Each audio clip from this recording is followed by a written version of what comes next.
When we think of cats with disabilities, we generally first think of cats with obvious, visible differences. For instance, we may get a mental image of a cat with 3 legs, or missing an eye, or perhaps a cat who is paralyzed. We may simply overlook the invisible disabilities a cat may be living with. Deafness is one of these hidden issues. Deaf cats are just like hearing cats in all other ways. When we discover that a cat is deaf, or if we are considering adopting a deaf cat, it is important to sort through the misinformation to learn how to best live with a deaf feline companion.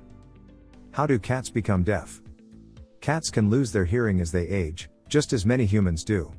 Generally, this is a gradual process, so it may be difficult to notice. The eardrums become less flexible, and sounds are not transmitted as effectively. Typically, these cats will show subtle behavior changes like not coming when called or not noticing when we arrive home from work. Some cats are born partially or completely deaf because of a genetic defect. This is called congenital deafness.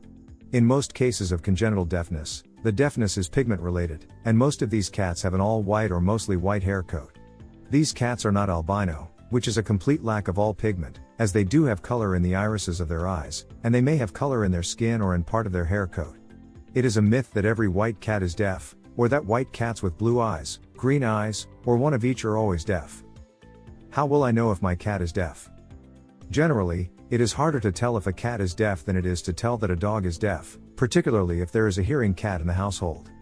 A deaf cat will tend to look to the hearing cat for visual clues about what is going on. The deaf cat will play with its hearing companion, chasing through the house just like a normal cat. It may be easier to notice deafness when only one cat is present in the home.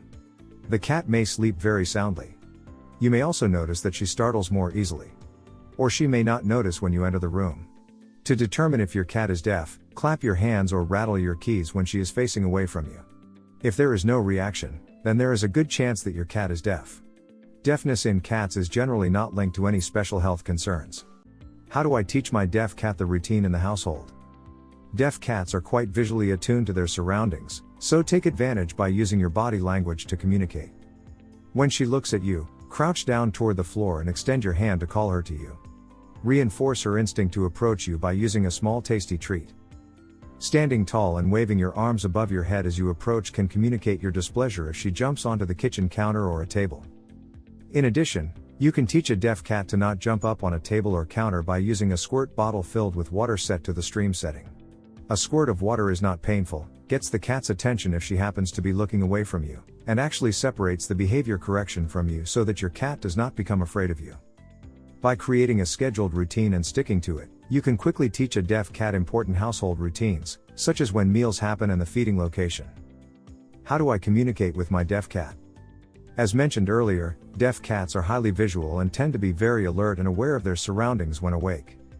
Visually, a number of strategies can be used to get their attention. Flashing the overhead lights when we enter the room will prompt them to look around and see us. A simple laser pointer can get their attention if they are facing away from us. Focus the laser pointer on the floor just ahead of your cat, and then lure him to turn around and notice you. Touch and vibration are also important to deaf cats. A firm stomp on the floor uses vibration to communicate your presence and cause him to look around for the source. You can then call him to you or head toward the food dish. Stroking, brushing, and combing may be quite comforting. Purring is a tactile experience, it causes a vibration, so when you cuddle your deaf cat, see if she responds to your purr. Of course, play is a great way to communicate with your deaf cat. Toys and feathers attached to strings or short poles make for great hunting and chasing games. Some cats will even learn to fetch. What else should I be aware of to help my deaf cat? The most important thing to remember with a deaf cat is that the cat is deaf. This may seem obvious, but we bear a special responsibility for deaf cats. They cannot hear traffic or honking automobile horns, so they need and deserve to live a protected indoor lifestyle. Outdoor enclosures provide great environmental enrichment, and many cats can learn to walk on a harness and leash. Start indoors, and progress slowly with leash walks. Some deaf cats may feel a vibration in the floor as we approach them, but others may not, so it is important not to sneak up and startle them. Often, firmly tapping a foot nearby is enough to wake them or get their attention. It is also important to teach children appropriate respect for deaf cats.